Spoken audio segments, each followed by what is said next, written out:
Pano Lefkara was a fiefdom in the medieval period and once a capital of Cyprus due to a better summer climate.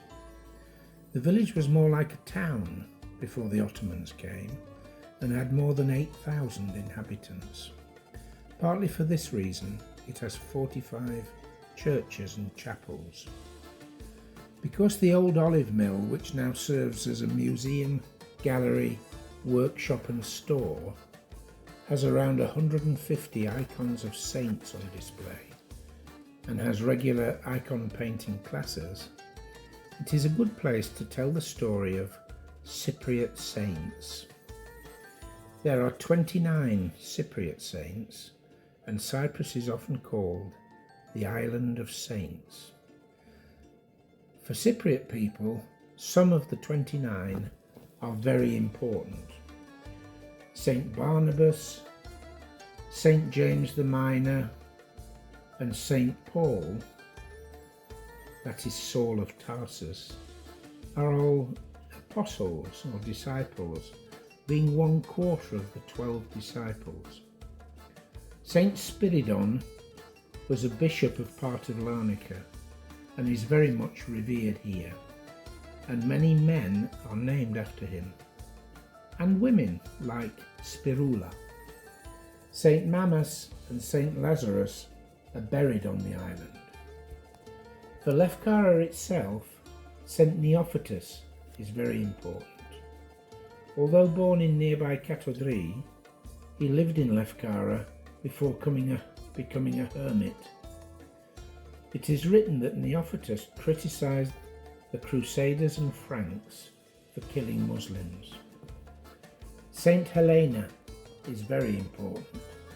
She visited Cyprus in 327 AD on her way to Constantinople. She was on a pilgrimage to the Holy Land, and her journey included stops in Cyprus, where she laid the foundation for monasteries at Stavrovouni, Tokni and Omados, and is said to have brought a piece of the true cross to Lefkara. The relic is still in the beautiful Holy Cross Church at the heart of the village.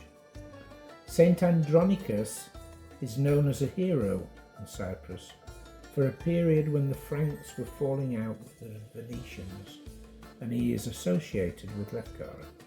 Within the churches and chapels, there are votives, which are either whole human figures or body parts like eyes, ears, legs and arms. Orthodox Christians would visit a church or chapel and pray to be cured of a whole range of ailments. If their health improved, they would buy a votive and dedicate it to the saint they prayed to. Certain saints are associated with certain ailments. For example, Saint Paraskevi is associated with eye problems. Her chapel is in the centre of Lefkara. The old olive mill is the first stop on the Tombs Heritage Trail. Your next stops are the Lefkara Abandoned Islamic Cemetery, the Tomb of St. Lazarus, Hala Sultan Teki Mosque and the Tomb of Haram, St. Origenos Tomb, and the Holy Relics of Apostle Philip. You can find a link to the map of the trail in the description to the video below, or contact the Mola Culture Factory for more details.